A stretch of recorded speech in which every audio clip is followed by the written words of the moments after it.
Eu acho que eu vim no mundo para isso, para questionar tudo que está, sabe? Eu uso o meu privilégio para poder ecoar essa voz aonde isso não chega, né? A gente nunca vai ficar livre do capital, é uma ilusão.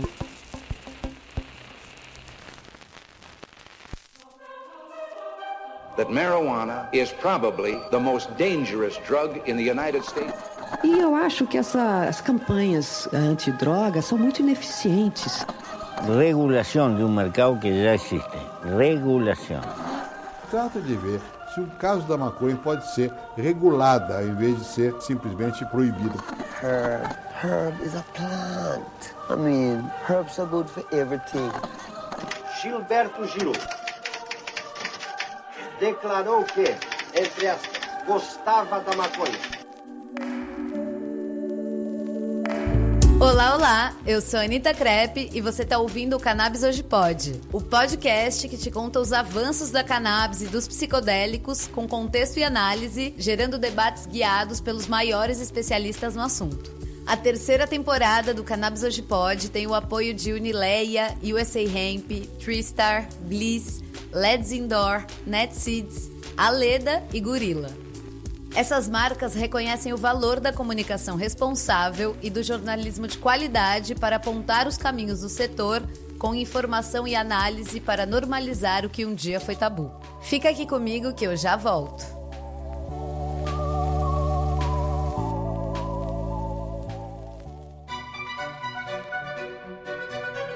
Começar a cultivar a verdinha é o sonho de muita gente. Mas o que a maioria não sabe é que para ter uma boa colheita é preciso entender e estudar a planta, que é um ser vivo, delicado, que exige tempo, atenção e trabalho para chegar no resultado que a gente tanto ama, principalmente nos primeiros ciclos. Portanto, é normal que muitas dúvidas surjam, assim como ocorram algumas pragas, aliás, pedras no nosso caminho.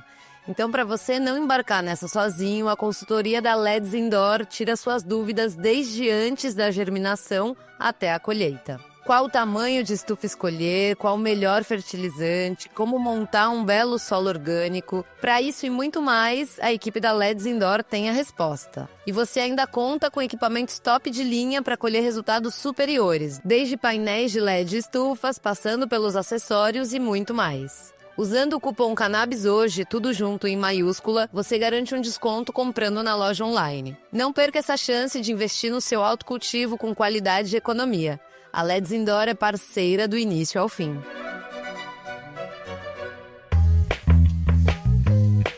Oiê! Feliz Ano Novo! No episódio 63 do Cannabis Hoje Pode e abrindo os trabalhos de 2025, eu conversei com a Manu Melo Franco sobre um assunto que é tão importante quanto a própria regulamentação, que é a reparação histórica e social na cannabis brasileira. A gente está precisando falar mais sobre isso e inventar caminhos para que a tal reparação deixe a teoria para virar uma prática costumeira. E para dar o pontapé inicial nessa discussão, ninguém melhor que a Manu, que trabalha construindo pontes entre o cannabis e comunidades periféricas, integrando e trazendo para o centro da discussão aqueles que sempre estiveram marginalizados. Espero que você curta o papo. Bora lá! Estamos aqui com a Manu Melo Franco. Então, Manu, muito bem-vinda ao Cannabis Hoje Pode. É muito bom ter você aqui com a gente, Manu, porque você é a principal figura no cenário brasileiro da cannabis que pensa a reparação social dentro dessa indústria. Então, a ideia dessa conversa hoje é refletir sobre isso, justamente, e ajudar a pensar, a fomentar maneiras, iniciativas públicas e privadas que vão nesse sentido. Então, Manu, bem-vinda novamente. Gratidão, Anitta, minha irmã. Gratidão a todo mundo que está ouvindo, é um prazer estar aqui e vamos nessa. Bora lá. Manu, então assim, para começar, conta pra gente onde é que você tá agora, de onde você tá gravando aqui esse podcast. Nesse momento eu tô dentro do Complexo do Alemão, no Rio de Janeiro, na minha segunda casa, que é a sede do NEEM, que é o Núcleo de Estimulação Estrela de Maria, que é um projeto que acontece aqui dentro do NEEM, já há um tempo, e a gente trabalha com crianças atípicas e na garantia, né, de direitos humanos, né, dessas crianças, dessas famílias, e com foco também que também, né, claro, é um direito dessas crianças, o direito à saúde, com foco no tratamento com cannabis para essas patologias. Como é que começou assim? O NEM, ele é uma ONG, uma instituição que trabalha tanto com cannabis quanto com outros acessos. Qual é o tamanho, né, desse trabalho com a cannabis, a oferta desse acesso a essas crianças dentro do projeto como um todo? A primeira coisa que a gente precisa falar, né, para começar, para abrir essa conversa, eu acho que é eu me colocar no meu lugar, né, de privilégio de uma menina branca que trabalha na favela. E tudo que eu acho que vem pela frente do que a gente vai conversar aqui é a partir da minha perspectiva, nesse meu lugar de fala, e eu acho que quem fala da favela é a própria favela, né? Então eu trago aqui a minha perspectiva e, assim, aqui, né, como que a gente faz isso tudo? Porque na favela a gente tem prioridades, né? E urgências. Mas a gente tem uma gama e urgências, né? Então é um apagar de fogo sem fim, assim. Então, quando a gente fala, né, a gente vai começar trabalhando com cuidando, né? O foco é cuidar dessas crianças atípicas que não têm acesso à saúde, né? Um acesso precário, e muito menos o acesso a cannabis, né? Que hoje em dia é um medicamento que não está aí para todo mundo e a gente bem sabe disso, né? Uhum. Então, mesmo quando a gente vai trilhar esse caminho, né, da nossa prioridade, da nossa urgência, a gente acaba esbarrando em várias laterais que são outros problemas, que são problemas típicos da favela, né, das periferias do Brasil. Então, o acesso aqui não se resume só ao poder de compra, né, a várias outras questões relacionadas à rotina e à vida, à condição social dessas pessoas que a gente precisa levar em consideração, né. Então, para a gente trabalhar aqui dentro, né, o trabalho que o NEM desenvolve é um trabalho de observação de contexto também, né, enfim, e de cuidados com esses contextos.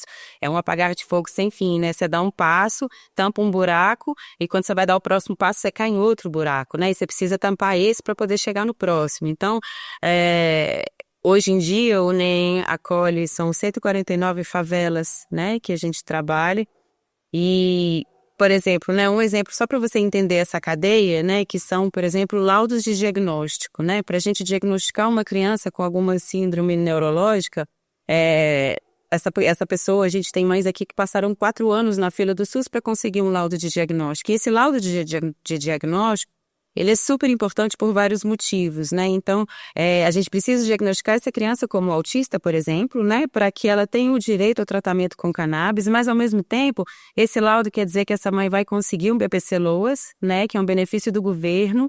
Então, isso também quer dizer dinheiro para poder pagar as terapias dessa criança, né? Porque a gente sabe que o tratamento com cannabis não é único e exclusivo para a evolução de algumas crianças atípicas, né?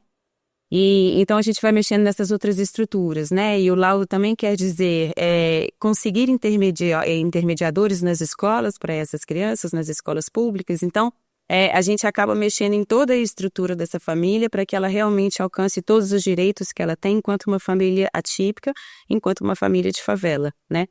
Então hoje, né, começando por esse ponto da cannabis, a gente foi indo e foi entendendo e abraçando todas as outras necessidades dessas famílias, e que são muitas, né? Então a gente acaba atirando as nossas flechas para todos os lados que a gente pode para realmente garantir o direito dessas pessoas.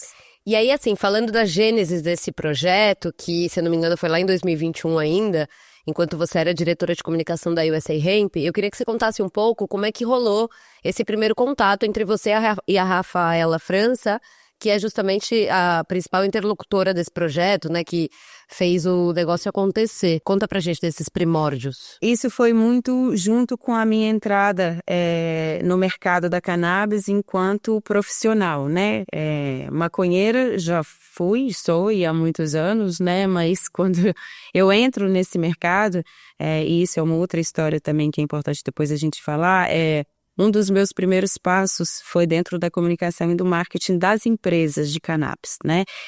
E isso veio depois da criação da minha própria empresa. Então, eu caminhei junto, né? Fazendo vários trabalhos ao mesmo tempo.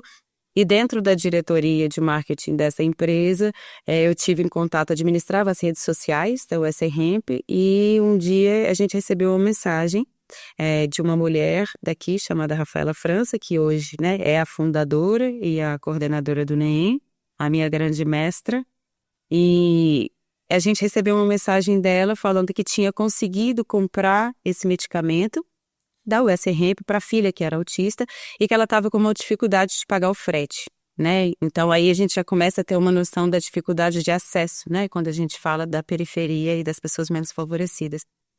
Então, o nome do perfil dela, né, dessa pessoa que mandava a mensagem era Making Favela. E aquilo me chamou muita atenção, porque eu achei um nome muito genial. E aí eu entrei e comecei a conversar com essa mulher, foi aí que eu conheci a Rafaela, a gente conseguiu, claro, né, resolver a questão dela com o frete.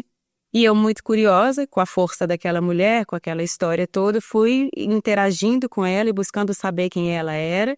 E isso bateu muito de frente com esse meu desejo de entender, né, e que era uma questão para mim, né, permear esse espaço do mercado da cannabis e ver ele crescendo cada vez mais, e essa inquietude dentro de mim de procurar e não saber onde estava o resto desse mercado, que são as pessoas que realmente, né, os pacientes que realmente precisam. As responsabilidades sociais eu nunca consegui encontrar muito nesse começo. E a Rafaela veio me trazendo essa luz, né? Enfim, ela foi o personagem que despertou, né, a possibilidade de transformar essa minha inquietação em algo realmente prático, possível dentro desse mercado, né? Uma necessidade. E eu me vi naquele momento com uma chance na mão enorme, né? E foi então que eu levei isso para a diretoria da empresa, né? E falei, olha, essa pessoa está aqui, ela representa milhões de outras pessoas, né? A gente tem uma dor muito forte nesse mercado. Ela é uma ponta dessa dor que bateu na nossa porta. Então a gente precisa, por uma questão de responsabilidade social, né? E também de uma educação de mercado, a gente precisa colocar essa pessoa para dentro, né? Começar a trazer pelo menos a falar sobre isso, a investigar isso, a olhar para isso, né? Então foi aí que a gente começou a conversar com a Rafaela e eu fui entendendo a potência disso tudo e 2 meses depois eu já estava aqui dentro, conhecendo, enfim, e aí a gente começou a desenvolver tudo. E é muito lindo isso, né? Porque foi desse contato que você, como você disse, você estava entrando na cannabis, você ainda estava tateando, né? Vendo o que tinha, o que não tinha, e aí de repente desse projeto ali que você olhou, ficou interessada, fez crescer, colocou ali, né, na sua chocadora, foi crescendo, e é um projeto que, assim, ficou super conhecido, ganhou documentário da Globoplay, saiu no Jornal Nacional, enfim, teve ali um caminho bem bonito e continua tendo, e eu fico, assim, me perguntando como é que foi que você sentiu essa necessidade, né, de falar assim, não, realmente, aqui tem uma oportunidade pra gente trabalhar com isso, porque você estava chegando na cannabis, então não é que você olhou pra cannabis e falou, já temos esse tipo de ação, né, podemos copiar ou podemos seguir nesse caminho. Foi toda uma coisa muito nova dentro de você, então eu queria saber como é que nasceu isso. Então, isso reverbera muito numa questão pessoal, né? Eu acho que todo mundo que fala de trabalho social, de reparação social, reparação histórica, de consciência, de classe, enfim, isso tudo parte de dentro de cada um antes de ganhar vida, né? Dentro de um mercado ou de uma ação ou de qualquer coisa, né? Então, eu, como boa aquariana, né, sempre tive essa revolução dentro de mim, né? E uma inquietude, uma provocação, assim, né? Algo que eu acho que eu vim no mundo para isso, para questionar tudo que está, sabe? Uhum. Então, acho que isso e como maconheira, né, como uma pessoa que tem a vida inteira, né, relacionada com a cannabis de diferentes formas, como uma mãe de 2 filhos, né, que vão crescer num mundo, né, ainda proibicionista, né, mas que com outras vozes já latentes, enfim, eu sempre tive essa vontade, esse desejo muito grande de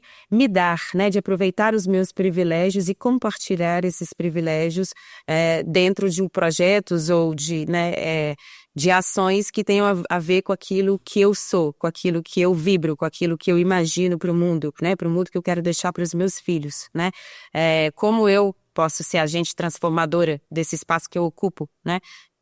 Então, eu acho importante falar que isso veio também muito da Amabis, né, que foi o projeto primeiro dentro da minha caminhada no mercado da cannabis, que foi uma união entre eu e meu parceiro, e quando a gente entrou no mercado da cannabis, né, como diretores de marketing, enfim, permeando aí a comunicação, a gente entendeu que existia um vácuo muito grande, né, entre as empresas, os pacientes, e tudo o resto, né? Que fica aí nesse meio, né? Que era a visão mais direta que a gente tinha do mercado quando a gente entra, né? Compra e venda de medicamento. Empresa que vende, paciente que compra, né? A Anvisa ali no meio, órgão regulador, mas era mais ou menos essa dinâmica.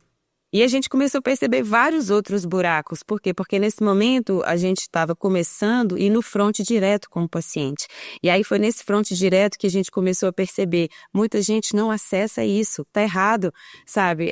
A maconha é uma planta, né? Ela é da natureza, né? Enfim, e esse acesso, ele tá muito equivocado, né? E a gente tá vendo as coisas crescerem por um lado só, né? Que é esse lado capital. Né? E é óbvio, todo mercado é fruto do capital, a gente não tem como fugir disso, mas que foi aí que a gente entendeu, falou, então a gente vai entrar nesse capital e a gente vai quebrar o sistema de dentro do sistema, é a única forma da gente conseguir fazer isso, né?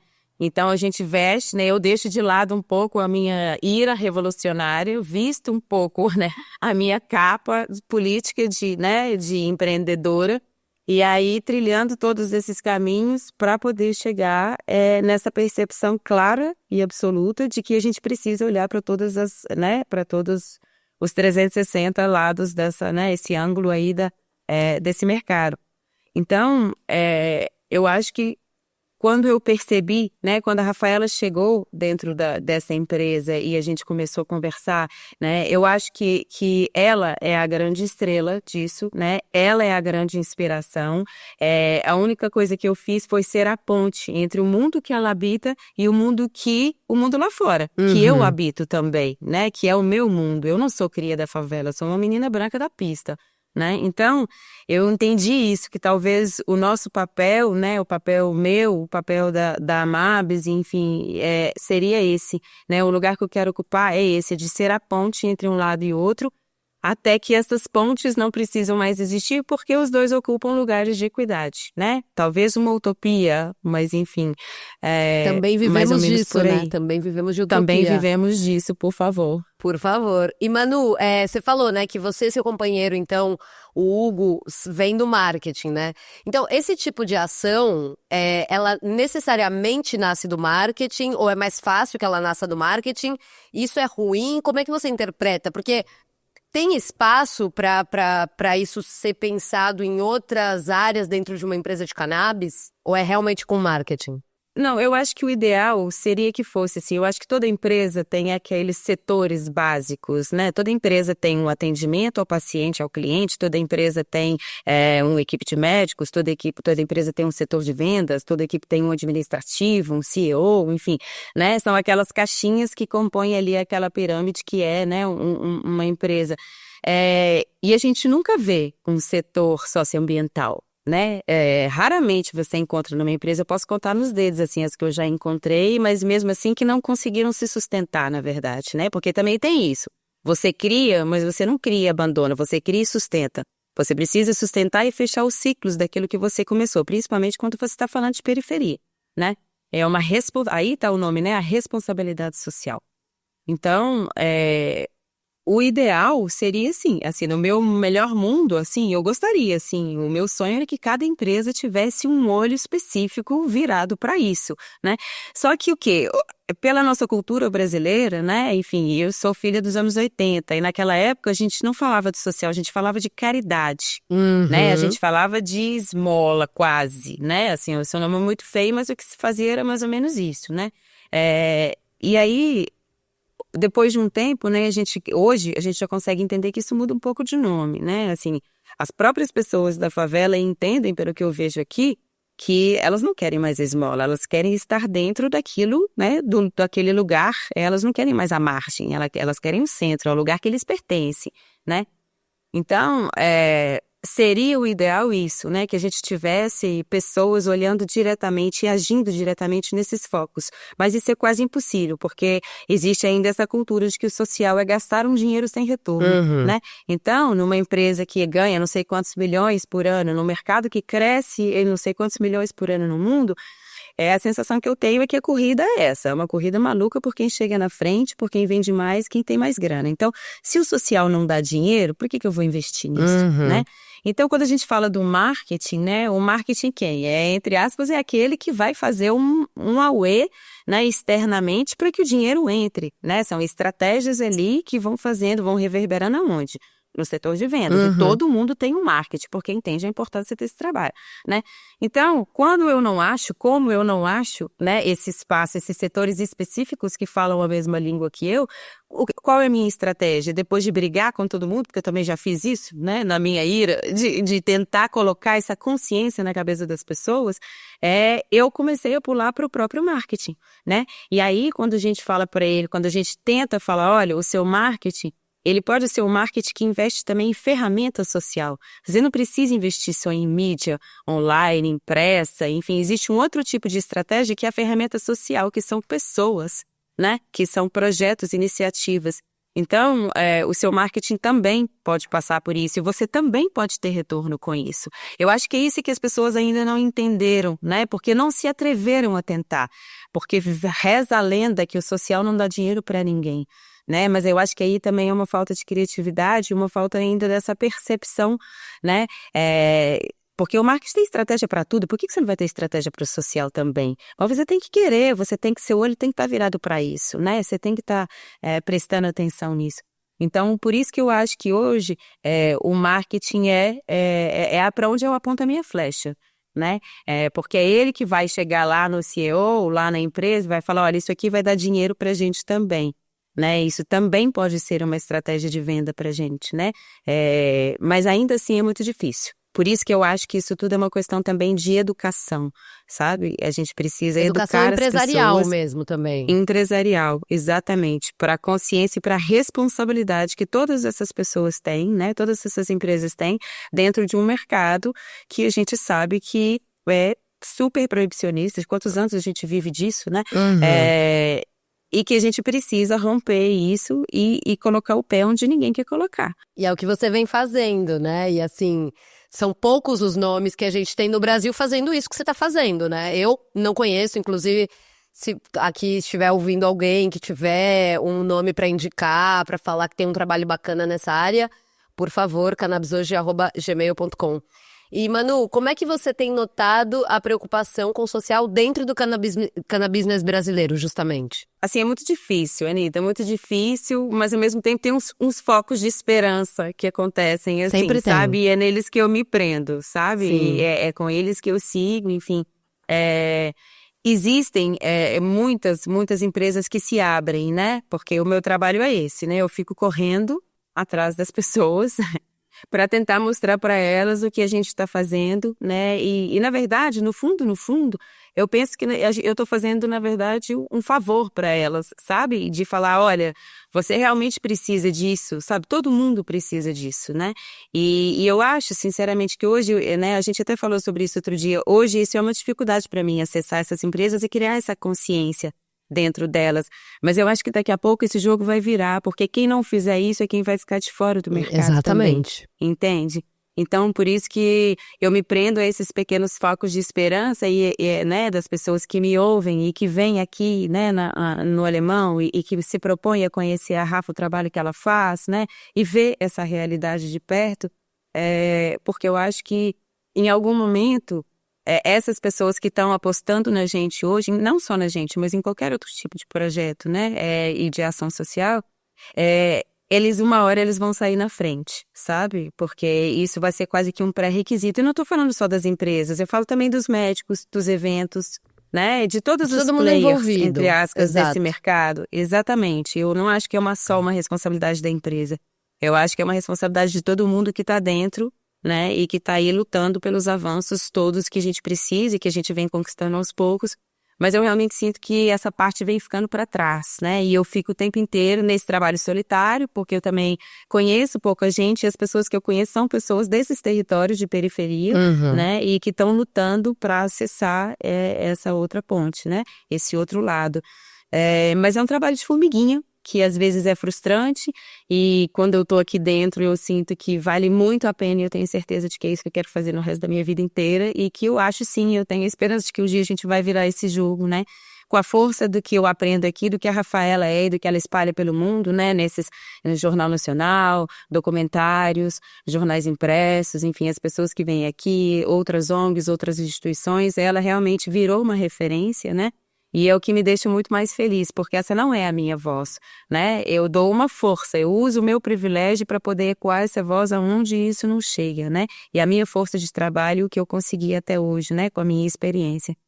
Mas eu acho que eu aprendo muito mais do que eu ensino, né? E do que eu fortaleço. Mas é isso, assim, é solitário, né? Mas eu tenho essa esperança, assim, de que uma hora esse jogo vai virar, porque não é uma questão do meu querer, é uma questão de necessidade, eu acho. É uma questão de uma coisa que realmente não vai ter saída. Se a gente não olhar para isso, a gente vai criar isso, mais um sistema capital que vai completamente contra a essência daquilo que é a própria planta e o que ela veio trazer pra gente, né? Que lindo, que lindo. Mas assim, tem dado certo também esse trabalho, né? Porque eu vi, por exemplo, que agora você convidou 2 Pedros super importantes para a cena da cannabis, né? Um que é o Pedro da Santa Cannabis e o outro é o Dr. Pedro Pierro. E eles estão aí com você, né? Então, você tá movendo, né? Pode parecer solitário, pequeno ainda, mas tudo começa dessa maneira também. Super. E eu agradeço muito porque isso começou, eu conheci essas pessoas permeando esse mercadão mesmo, sabe? Dentro das empresas de marketing, fazendo contato, indo nas feiras, conhecendo as pessoas, né? Todas as feiras que eu participei, os eventos como diretora de marketing, eu passei mais tempo fora do stand da empresa que eu trabalhava do que dentro.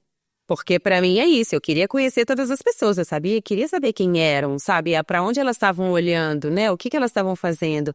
E aí eu fui conhecendo essas pessoas maravilhosas, né, que estão comigo até hoje, e nesse momento eu fui, né, puxando elas, né, para dentro daquilo que eu acredito, né. Então, eles vieram, esse final de semana foi super bonito, né, são parceiros antigos nossos, né, a Santa Cannabis já esteve com a gente antes da gente ter a nossa sede. Já vieram aqui, porque também é isso, todo mundo que é parceiro do NEM, eu faço questão, eu e a Rafa, a gente faz questão de trazer para dentro da favela. Se você quer atuar no nosso território, você precisa conhecer o nosso território. Muita gente não quer vir, claro, né? Porque aí a gente cresce separado dessa realidade, né? Eles estão ali e a gente está aqui. Então, esse trabalho também, por isso que eu acho que é uma coisa muito humana, que é uma experiência riquíssima para as pessoas, né? Quando a gente isola essa parte empresarial e essa coisa do projeto, né? É uma experiência que eu acho que todas as pessoas deveriam ter, né? Entender esse espaço e pisar nele pelo menos uma vez na vida. Então, o Pedro veio, né? Santa Cannabis veio, foi lindo, conheceu, e desde então a gente, né, se firmou como parceiro. E agora ele veio, passou o final de semana com a gente, trouxe equipe, fez uma doação incrível de muitos tratamentos para vários pacientes que precisavam, né? Dr. Pedro Pierro também, assim, ele atua diretamente, é a segunda vez que ele vem para cá e dorme aqui com a gente no NEM, fica dentro da favela com a gente, né? Traz amigos para conhecerem e para investirem também, sabe? Ele é uma pessoa que faz questão de que eu esteja sempre aqui também para poder ajudar e organizar, e ele faz um trabalho super importante de diagnosticar as crianças que não têm laudo, né? A gente já falou sobre a importância disso. Então, esse final de semana, ele sentou numa cadeira às 10 da manhã e saiu às 7 da noite, sabe? Atendendo mais de 20 crianças. E é um dos médicos mais destacados, né, da cannabis hoje no Brasil. E tá aí colocando o seu tempo à disposição. Porque isso também é uma coisa que eu acho que tem muito, que a gente precisa prezar também. Não é, eu não vou trazer, porque é a favela, eu não vou trazer qualquer médico, não. Eu quero o mesmo médico que as pessoas que estão na pista têm direito, sabe? Elas merecem a mesma qualidade de medicamento, elas merecem a mesma qualidade de acolhimento, de atendimento médico, de laudo de diagnóstico, entende? Então isso, a gente fica tentando quebrar toda hora essa coisa de que a favela, eu dou ali um dinheirinho, eu levo ali uma... Não. Eu dou ali a roupa que já tá super... fudida, né? Rasgada, exato, não é isso? Exato. Não, a dignidade é a mesma. Então, a gente quer bons médicos, a gente quer bons medicamentos e é atrás deles que a gente vai e a gente tem conseguido. E pro pessoal que tá ouvindo a gente agora e de repente quer colar com você, quer oferecer alguma ajuda, enfim, que quer estar junto, Como é que essas pessoas podem fazer para entrar em contato com você, Manu? Ó, elas podem, eu acho que o primeiro passo é conhecer o NEEM, né? E a gente tem uma página no Instagram, que aí a gente pode deixar aí no final, enfim, uma página no Instagram onde as pessoas conseguem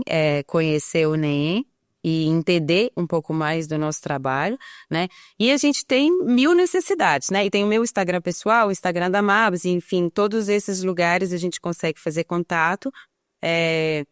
Mas eu acho que o mais importante é isso, assim, a gente precisa de todo e qualquer tipo de ajuda, desde dinheiro para poder pagar o nosso aluguel, que é um custo mensal e que é uma peleja conseguir uma grana que se você for olhar para o mercado da cannabis, é pouquíssimo, né, irrisório, mas que pra gente, né, junto com todos os outros gastos é muito. A gente precisa de médico, né, são consultas mensais, são 149 favelas, a gente não acolhe só o Morro do Alemão, né, enfim, é muita gente, né. E são todas favelas do Rio ou no Brasil? Do Rio de Janeiro. Do Rio de Janeiro. Não, do Rio de Uau. Janeiro. Então a gente precisa, né, disso, a gente precisa de salário para pagar a equipe, porque essa estrutura também é, entre aspas, uma empresa, né? A gente tem custos também, né? A gente tem uma equipe que está aqui todos os dias trabalhando, né? E tem também todos os outros cuidados que a gente tem com as famílias, né? Então, por exemplo, a gente tem famílias que precisam preencher uma Anvisa, a pessoa não sabe ler, né? E aí a gente fala do acesso também, que não é só pelo dinheiro, né? Como que uma pessoa que não sabe ler faz Anvisa? Total. Então a gente vai na casa da pessoa, ou a pessoa vem, pega uma moto e desce aqui para a sede, mas a gente tem que pagar a moto da pessoa, porque ela não tem dinheiro para pagar a moto. Entende? Então são coisas muito pequenininhas. E o trabalho do NEEM, que a Rafaela tem feito lindamente, é isso, assim, é de oferecer o acesso total, completo e absoluto, que é uma coisa que as próprias empresas não fazem com tanta grana que eles têm, né, enfim. E a Rafaela tem dado um baile, assim, sabe, nessas pessoas, ensinando, assim, diretamente o que é o acesso e a manutenção desse ciclo de dignidade que a gente precisa dar para a saúde das pessoas e para a vida delas, entende? Queremos trazer a Rafa aqui também, já faz tempo. Mas por enquanto a gente vai conversar com a Manu daqui a pouquinho, quando a gente voltar do intervalo. Então até daqui a pouco. Se 2024 foi o ano da maconha no Brasil, 2025 tem tudo para ser o ano do cultivo e do autocultivo em Terra Brasília. A Justiça já tem trabalhado para dar mais segurança jurídica para quem quer plantar o seu próprio remédio. Primeiro com a descriminalização do porte e do autocultivo pelo STF e depois com a decisão do STJ autorizando o plantio de cannabis em grande escala pela indústria para fins medicinais. E para dar suporte às pessoas que buscam sementes com procedência garantida, nasceu a NetSeeds, com uma linha extensa de cultivares capazes de atender demandas específicas em relação à quantidade de canabinoides presentes, como CBD, THC, CBG e os terpenos. A NetSeeds é um marketplace que atende cultivadores com autorização judicial e entrega em todo o Brasil sementes provenientes dos mais conceituados bancos genéticos do mundo com máxima segurança. Para você conhecer o portfólio completo da empresa, basta acessar netseeds.shop e navegar pelas centenas de variedades disponíveis. Porque cultivar é para todos. Então a gente está de volta com a Manu Melo Franco, que vem revolucionando o conceito de reparação social dentro da cannabis, da indústria da cannabis no Brasil. Mas Manu, antes de tudo, eu queria que você contasse um pouquinho, antes de retomar o nosso assunto principal, eu queria que você contasse um pouquinho da Mabs, né? Justamente que foi, até onde eu sei, a sua aproximação, né, com o mercado da cannabis. Como é que rolou? Sim, a Mabs aconteceu muito pelo Hugo, que também é uma pessoa, meu companheiro, meu sócio, muito parecido comigo nessas inquietações, né? Assim, o Hugo também está sempre tentando olhar para aquilo, ele não se acostuma com o que ele vê, ele quer sempre dar um passo para frente, né? Tem essa veia também um pouco revolucionária. E aí, quando a gente entrou no marketing, né? Ele veio pensando, Manu, a gente precisa criar uma assessoria, a gente não acha assessoria, né? Aí eu falava para ele, falei, Hugo, o que é uma assessoria? Eu não consigo entender o que é uma assessoria de cannabis, porque naquela época, tipo há 5 anos atrás, não existia esse monte de gente que vende medicamentos, esse monte de representante comercial, não existiam muito essas coisas, né? Tinha ali a empresa, o médico e o paciente, né? Pelo menos eu não tinha tanto acesso assim, não sei porque eu estava começando, mas a gente não via muito isso. E ele ficava com isso na cabeça, não, tem que ter alguém que acolhe esse paciente, essa pessoa chega sem informação e cai ali direto no médico, depois ele sai dali com uma receita, ele não sabe quem que vai ajudar ele a comprar o medicamento, aí ele vai na empresa, enfim, aí ele ficava falando aquilo comigo, e eu não conseguia entender, de onde ele tirava isso, até que ele foi e falou, não, tá bom, você não precisa entender, a gente vai fazer um Instagram, vamos começar a falar sobre isso, né, sobre a cannabis, sobre a maconha, sobre os benefícios, enfim, e vamos começar a ouvir as pessoas, porque é a partir do que elas trazem que a gente vai começar a entender quais são as necessidades, né? E foi aí que a gente foi vendo direto na lida com o paciente, né, essa humildade. Eu era diretora de marketing, ele também, mas a gente passava horas respondendo o paciente no Instagram da Mabs e tendo conversas longas com esses pacientes. A gente não precisava fazer isso, podia ter alguém que fizesse isso pra gente, mas era importante pra gente, para entender o que estava acontecendo na cabeça dessas pessoas. E daí a gente criar estratégias para fazer algo melhor daquilo que já tinha sido feito, né? Então isso aconteceu e a Mabs foi crescendo, ele deu um tiro muito certeiro, sabe?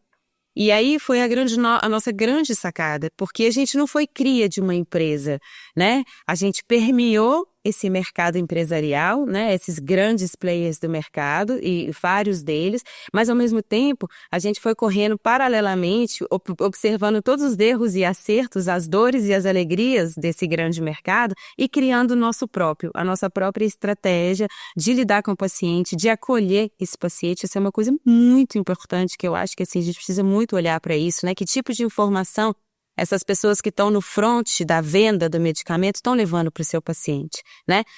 Como essas pessoas são educadas, treinadas, qual o tipo de conhecimento delas, qual a fonte de onde elas bebem, né? Enfim, que tipo de percepção e sensibilidade você tem que ter para lidar com um paciente que 100% ansioso, né? Uma mãe atípica de favela que, assim, super sofrida, né? Então, isso vai desde cuidado com a comunicação, né? Até a forma como você conduz uma conversa que é meio atravessada, sabe? Enfim. Então, a gente foi muito prestando atenção nisso e criando estratégias sociais dentro da Mabs. Hoje em dia, todo mundo acha que a Mabs é uma associação. Por quê? Porque mesmo a gente vendendo medicamentos importados, né, o que vai cair agora também, tinha essa coisa muito acolhedora, social, assim, sabe? Que as pessoas até hoje, né, a gente ofereceu muito acesso, desde consulta social até isso, sair batendo na porta das empresas, que eu faço até hoje, sabe? De falar assim, você pode me dar um medicamento? Aí eu mando toda a documentação do paciente e consigo. Aí eu vou no médico e falei, precisa desse ajuste no laudo, faz pra mim, mas é de graça, faça. Aí eu fico pentelhando todo mundo, não tem dinheiro pra pagar o frete. Ô moço, dono do frete, dá o frete pra essa pessoa, por favor, que ela não tem condições de pagar. E a Mabs foi e faz isso até hoje, durante muito tempo, né? Então, isso é super difícil pra gente, no sentido de que é trabalhoso pra caramba, o retorno financeiro quase que não existe, mas é o que move a gente, é a nossa essência, é o que a gente acredita, é o que a gente acha que essa planta veio ensinar pra gente, esse cuidado com o outro, o acolher das pessoas, né? Então, a gente segue firme nessas estratégias de tentar aprender cada vez mais e de tentar oferecer o acesso e garantir o acesso dessa pessoa, porque também é isso, eu vou doar um medicamento, esse medicamento vai acabar, vai acontecer o quê depois com esse paciente? Eu vou falar, não, já fiz minha parte? Não, a minha parte é deixar você garantido que esse medicamento não acabe, nem que a gente tenha que ir para uma judicialização. Aí eu vou correr atrás do advogado que vai trabalhar pro bono, porque aquele paciente não vai pagar, né? E aí a gente vai garantir que ele vai ter o medicamento para sempre, aí eu vou sossegar e vou pegar na mão de outro paciente. Não, e de fato, eu não tinha pensado na Mabs como uma associação, mas faria todo sentido, né? Que virasse. Então eu queria saber se tem planos de virar uma associação ou de virar, de repente, não uma associação clássica de pacientes, mas, de repente, uma associação, justamente um coletivo para arrecadação de fundos e promoção de ações de fomento à equidade social dentro da cannabis. Tem algum plano nesse sentido? Tem o nosso sonho maior, né? Que é exatamente esse mesmo, assim. Eu acho que ele ainda não é um plano que a gente está prestes a executar, porque está faltando braço, né? Porque o tempo que a gente está ocupado em apagar esses fogos diários, né? De socorrer essas pessoas e de fazer esse trabalho, a gente ainda não conseguiu parar e sentar e falar, agora a gente vai executar, enfim, dinheiro, que também é uma questão, né, que a gente precisa, mesmo para ajudar as pessoas, a gente precisa de dinheiro, né, enfim, para ter pipoca tem que ter milho, né, então a gente tem que fazer essa roda que a gente ainda não tem braços para fazer, por isso, porque também é uma coisa muito solitária, sabe, e tem, né, a gente é uma família, né, a nossa família vive isso, a gente faz tudo junto, né, então... Linda família. Obrigada, meu amor. Então, é o nosso sonho, eu acho que é o que as pessoas pedem também, sabe? Eu acho que a gente tem feito hoje muito mais trabalho social do que venda de medicamento, para te falar bem a verdade, sabe? Mas eu acho que ainda falta um pouco de braço pra gente conseguir chegar lá, mas sim, eu acho que é o nosso sonho, é onde a Mabs vai chegar um dia. Tá vindo aí, tá de caminho. Tá vindo. E, Manu, o capital e o social, é possível que andem juntos, então, dentro da indústria da cannabis no Brasil? É super possível e tem que ser. Tem que ser, Anitta, porque uma coisa sem a outra, eu acho que uma hora a gente vai fazer muito feio, sabe? A gente vai fazer muito feio se a gente seguir construindo um mercado que olha só pro capital, sabe? A gente nunca vai ficar livre do capital, é uma ilusão, né? Assim, eu sou uma pessoa que vive no contrafluxo, eu moro no meio do mato desde quando meus filhos nasceram, há 13 anos atrás, enfim, eu tenho tentado, né, ser cada vez menos refém, né, desse sistema. Mas é uma ilusão a gente achar que a gente não vai ficar presa nele. Então, pra gente não sofrer com isso, né, a gente tenta transformar isso em algo que tem um equilíbrio entre a utopia e o possível, né, e é isso que a gente tem tentado fazer. Então, eu acredito sim que é possível. Só que isso demanda algo que é essa junção, né, que é dentro da cabeça das pessoas que estão comandando o rolê, né, essa consciência, porque isso a gente não compra. Né? Isso não é capital, a consciência é pessoal, é humana, né? Junto com a ferramenta que é o capital. Então, quando você junta a consciência com a ferramenta de execução, aí sim você consegue, né? E nenhuma dessas duas coisas são impossíveis, né? A gente só precisa se educar, né, para isso, se disponibilizar, se abrir, né, e muitas vezes a gente não está falando só de dinheiro, a gente está falando de discussões, né, tipo de mídia, por exemplo, né, você está me dando esse espaço aqui hoje e você não está dando um espaço para mim, você está dando um espaço para essa questão que é super importante e sobre a qual a gente precisa falar mais, sabe? Então, a mídia tem uma responsabilidade grande, sabe? Os médicos têm uma responsabilidade grande. Então, não precisa ser só o acesso só pelo dinheiro, sabe? Essa junção entre uma coisa e outra, ela pode acontecer de formas muito simples e rotineiras, né? Mas a gente precisa enxergar isso, a gente tem que estar aberto para isso.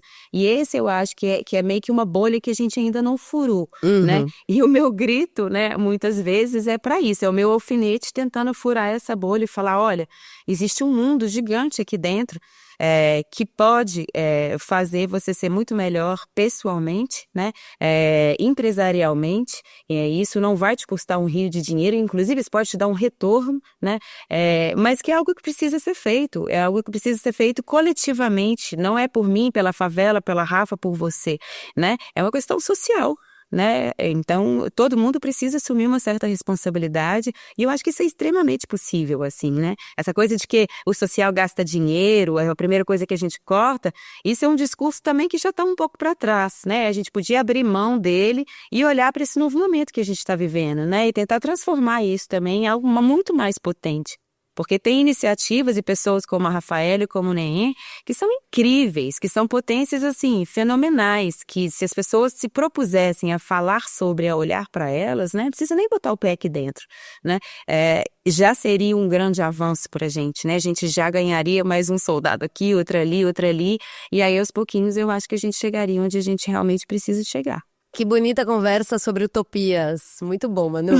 E vem cá, eu sou da opinião de que a reparação histórica, e assim falamos de reparação histórica, que outro dia a Manu me deu toda uma aula, mas aqui falando de reparação histórica em relação ao governo, né? Eu acho que isso precisa acontecer, mas eu também acho que essa reparação social precisa ser tomada com seriedade por parte da iniciativa privada.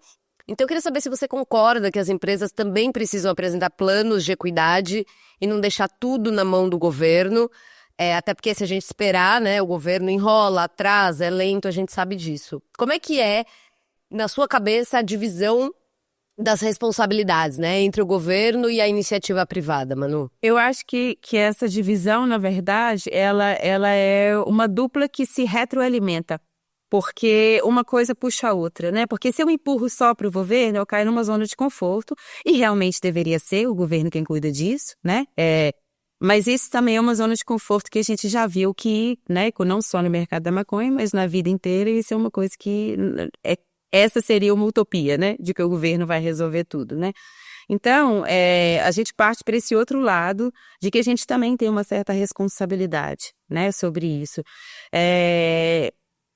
E eu acho que, não sei, é muito difícil, assim, fazer esse jogo, mas eu acho que ao mesmo tempo é muito simples, porque quando a gente faz uma pressão social, né, vamos dar um exemplo claro, por exemplo, judicializações, né, Quando a gente fala de judicialização pelo SUS, né, a gente processar o SUS para que ele pague um tratamento àquele paciente que precisa, né, de certa forma a gente está onerando o Estado, né, enfim, ele está gastando um dinheiro ali que poderia ser investido em política pública e nananã, né, isso também fala-se muito sobre isso, né, mas ao mesmo tempo, se a gente sufoca o Estado com essas judicializações e com esse monte de dinheiro que ele desprende, a gente vai fazer o Estado pensar, falou, peraí, mas se a gente está gastando tanto dinheiro, porque as pessoas estão tendo que entrar na justiça para conseguir esse medicamento, como que a gente pode agir aqui dentro para a gente desonerar isso e ao mesmo tempo a gente oferecer o acesso? Porque o acesso ele não pode negar, tem que ter. Cada vez mais a gente está vendo aí a cannabis entrando no SUS, né? Então ele já está mais ou menos entendendo isso, né? Então eu acho que é um apertamento que a gente vai fazendo, sabe, aos poucos, que vai reverberar lá em cima. E as empresas também têm grande responsabilidade nisso, porque elas têm poder para isso, né? Elas conseguem dialogar com os grandes poderes, né? Pelo lobby ou por qualquer outras coisas, né? Os lugares que elas ocupam, pelo dinheiro, pelos contatos, enfim, né? Os meios que transitam, elas têm esse acesso, só que elas não levam porque não é uma pauta 100% importante, né? Mas eu acho que isso, na guerrilha mesmo, o que a gente faz aqui embaixo é isso, é tentar ir apertando para que o governo entenda, com as nossas estratégias com que a gente tem na mão, para que o governo entenda que algo precisa ser feito para esse acesso social, porque o outro acesso do dinheiro já está bem resolvido. E as empresas, nesse momento, falta aí essa consciência também, né? E quando eu falo as empresas, não estou falando de todas, tá? Enfim, a gente não estou generalizando, mas é a grande maioria sim. Elas também poderiam fazer isso, né? Quantas empresas a gente vê em Brasília, né? Tendo reuniões com Visa, tendo reuniões com grandes, né, ministros e políticos importantes, né? A gente passou por eleição agora, então elas podem sim fazer isso. A gente pode fazer esse apertamento, né? Para que as políticas públicas, para que o governo, para que as leis, né? Para que as coisas maiores fluam, né? Mas aí é isso. A gente aqui embaixo, né, dando um passinho, falando, para que alguma coisa aconteça lá na frente. Tomara. Manu, você já deu vários passos aqui que vai continuar dando, então quero agradecer até a você em nome de todo o setor por você trazer esse assunto à tona e trabalhar incansavelmente nesses passinho pequenininho, mas que eu tenho certeza que está levando a gente mais longe. E bom, dito isso, chegou a hora dos quadros. Bora pros quadros. Bora.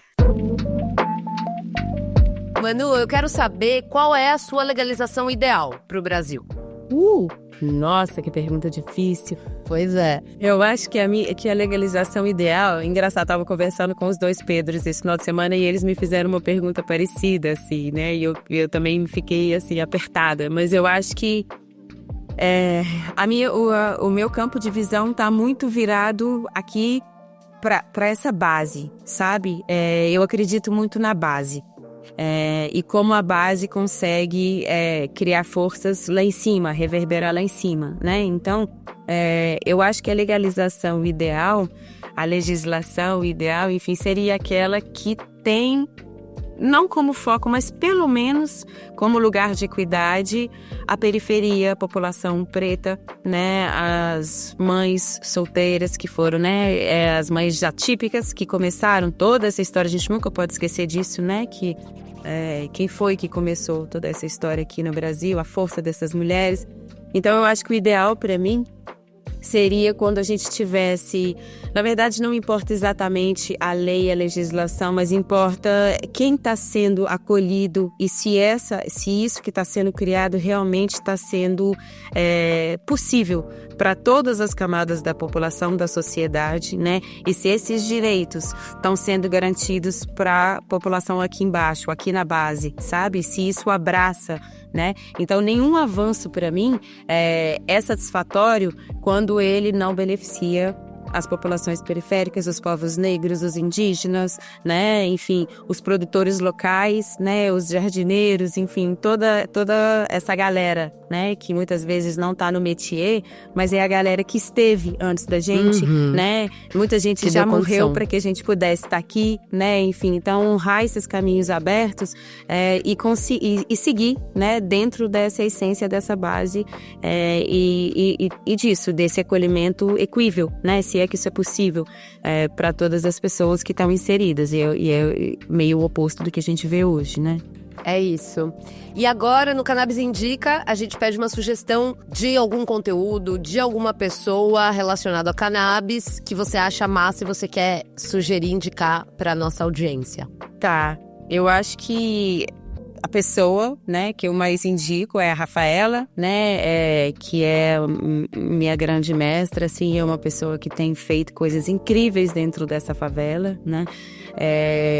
Eu também tenho um perfil de Instagram que eu adoro, que é o Quanto Custa Proibir, que eu acho que é uma página que mexe muito nessa coisa do dinheiro que a gente fala, né? Que usa uma estratégia muito inteligente, que é de falar o quanto a gente gasta com a proibição, com o proibicionismo no Brasil, né? Na educação, na saúde, enfim. Na segurança. E é muito importante, quando a gente fala, né, de um mercado que gera milhões por ano no mundo inteiro, essa é uma grande expertise, né? A gente fala sobre dinheiro. Então, a gente ganha tantos milhões por ano com o mercado da cannabis, mas quanto custa o proibicionismo no Brasil, né? Quando a gente está falando também desse movimento. Então, eu acho que eles fazem um trabalho super importante. E aí, toda essa outra galera, né, que tá na periferia, Renfro antiproibicionista, né, enfim, eu gosto muito das pessoas, sigo todos os influencers que eu gosto, são mulheres de favela, né, porque eu acho que é isso, quando a gente fala, né, você me pede referências do mercado da cannabis, mas eu acho que é isso, eu fico tentando sempre entender, né, que o lugar que eu ocupo dentro desse mercado, eu não posso, o mercado da cannabis me traz questões que são questões sociais e humanas que reverberam em outros lugares, que não estão 100% relacionados à cannabis, entende? Mas eu preciso ter esse entendimento também. Então, são também referências. Para eu entender a cannabis dentro da favela, eu preciso entender o povo preto na favela, entende? Então, o povo preto também é também uma fonte de estudo para mim, de referência, né? De aprendizado. Então, eu acho que eu fico permeando mais ou menos aí. A mídia, você na mídia, que eu acho que você faz um trabalho super importante, né? E, assim, eu escuto sempre, eu indico sempre, porque eu acho que a mídia é uma grande formadora de opinião. Eu sou formada em jornalismo, né? Então, isso me toca muito, né? Então, eu acho que a gente já conversou sobre isso, né? O estrago que uma reportagem de 2 minutos faz, né? De forma equivocada, com uma informação errada, sabe? O dano disso, pra gente reverter esse dano na população em massa, são anos e anos, sabe? Então, essa informação é realmente algo muito importante. O trabalho que você faz, eu acho incrível, né? Então, eu acho que mais ou menos por aí. Tamo junto, Manu. E vem cá, agora chegou a hora dos contatos. A pessoa que quer encontrar Manu Melo Franco, onde a gente encontra Manu Melo Franco? Depois a gente vai falar da Mabs, depois do NEM, mas eu quero saber de Manu. Tá, Manu tá no Instagram pessoal, que é Manu Melo Franco, tudo junto, com um L só. E lá também é isso, né? É uma coisa muito pessoal minha, tem um pouco da minha história, da história dos meus filhos, enfim. Mas a gente fala muito sobre maconha também, porque a educação dos meus filhos os caras cresceram vendo plantas e, né, entendendo quem é a polícia, quem é o bandido, de onde vem aquela planta, o que é essa medicina. São pacientes também, né? Enfim, então... Eu acho que isso também quando a gente fala em trabalho, né, social, esse também é um trabalho social, né, que, eu não tenho dinheiro, eu não sei como ajudar socialmente. Você tem filhos, você fala com eles sobre maconha, sobre proibicionismo, sobre medicina, né, enfim, isso permeia, né, a sua casa, a sua família, você fala na sua família sobre isso. Esse também é um trabalho social foda, que a gente faz de pouquinho, né? Totalmente. Então, é isso, lá é mais ou menos isso. Tá, então os arrobas e onde a gente encontra a Mabs e o NEM. O NEM a gente encontra, deixa eu só... Aqui, ó, nem.org.br. NEM com 2 Es, né? N de navio, M de Maria. Isso. Tá. Aí a Mabs a gente trocou esses dias porque o Instagram derrubou, claro, né? Claro, imagina pela 10ª vez e a gente perdeu a conta, então começamos uma conta nova agora, @souamabs. Sou de alma. Não, sou de ser. Eu sou tá. de estar, isso. Sou a Mabs. é o @souamados, que a gente tá no Instagram, começando nossa página nova na Resistência pela 10ª vez que fomos derrubados e vamos começar de novo. E assim e assim seguimos. E assim seguimos. E assim será. Exatamente. Manu, quero te agradecer imensamente por ter vindo aqui compartilhar com a gente todas essas experiências valiosíssimas que você tem, todas essas ideias disruptivas para agora, para esse momento. É aquilo, né? A aquariana trazendo o futuro antes do futuro chegar. Então, continue trazendo pra gente o futuro. O Cannabis hoje tem as portas abertas pra você, pro NEM, pra todos os seus projetos.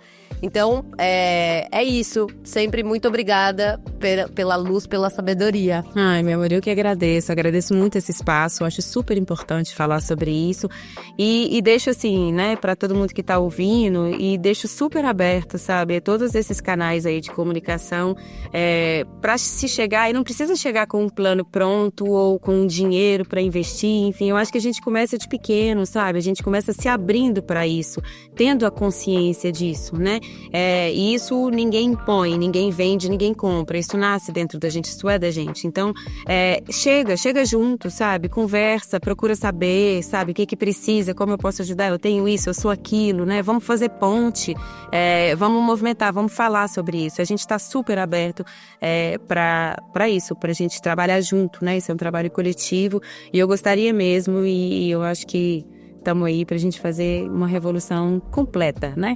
Não é só uma parte da coisa que tem que andar junto, e a gente tá super aberta para criar e executar e mudar as coisas juntos mesmo. É isso, gente. Valeu. Beijos. Gratidão. Aí.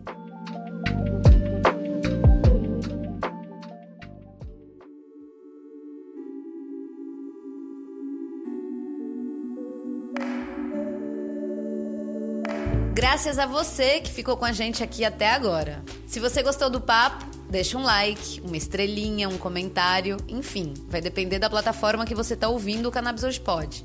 Mas não deixa de fazer isso não, e se puder, compartilhe o episódio com um amigo, porque ajuda demais a espalhar e engrandecer o nosso trabalho. E se quiser falar comigo, é só mandar um alô no cannabishoje@gmail.com ou seguir a gente no Instagram, no @cannabishoje. O Cannabis Hoje Pod vai ao ar toda terça-feira. É apresentado por mim, Anitta Crepe, e produzido pela Leopoldo Electrical Group. Até a semana que vem!